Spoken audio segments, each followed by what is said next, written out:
আজকে রাত্রে রুটি খাওয়ার জন্য আমি বাঁধাকপি কাটছি আর একটা আলু কাটছি, বেশি আলু দেবো না বাঁধাকপিতে। এটা অদিনের কপি, জানি না কতটা খেতে ভালো লাগবে, তাও করি, খেতে তো হবে কিছু। তা আমার কাটা হয়ে গেছে, এটা একটু জল দিয়ে ভাপিয়ে নেব, দিয়ে জলটা ফেলে দেবো। এদিকে কড়ার মধ্যে আমি সরষের তেল, জিরে, শুকনো লঙ্কা, তেজপাতা ফোড়নে দিয়েছিলাম, কুচিয়ে পেঁয়াজ দিয়েছি, আলু ডুমো ডুমো করে কেটে দিয়েছি, আর আদাও কুচিয়ে দিয়েছি, আর একটু আদা বাটলাম না। সিদ্ধ করে রাখা বাঁধাকপিগুলো এর মধ্যে আমি দিয়ে দিলাম, দিয়ে একটু ভালো করে নাড়াচাড়া করে নেব।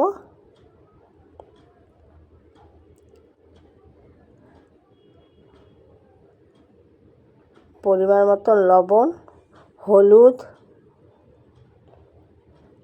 লঙ্কার গুঁড়ো আর অল্প একটু মিষ্টি, চিনি দিয়ে দেবো। দিয়ে ভালো করে নাড়াচাড়া করে কিছুক্ষণের জন্য এটা ঢেকে দেবো।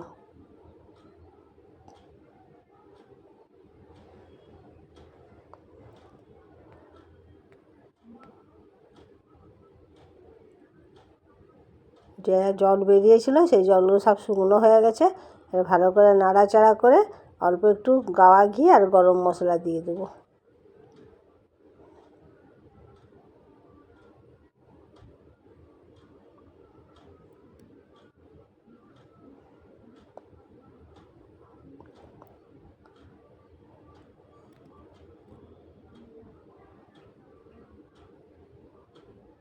ঠিক ভালো করে নাড়াচাড়া করে এবার আমি নামিয়ে নেব।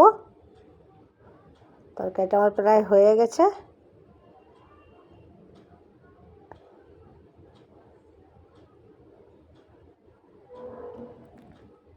আর তোমরা কে কেমন আছো?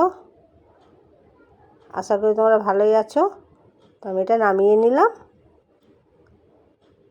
দেখে বলো কেমন হয়েছে, রুটি খাওয়ার জন্য উপযুক্ত হয়েছে? যদি ভালো লাগে একটা ছোট্ট করে লাইক করে দিও। তো আমার ভিডিওটা আমি এখানে শেষ করলাম। Tata bye bye. পরের কোনো ভিডিওতে আবার দেখা হবে। আজকের মতন যাই।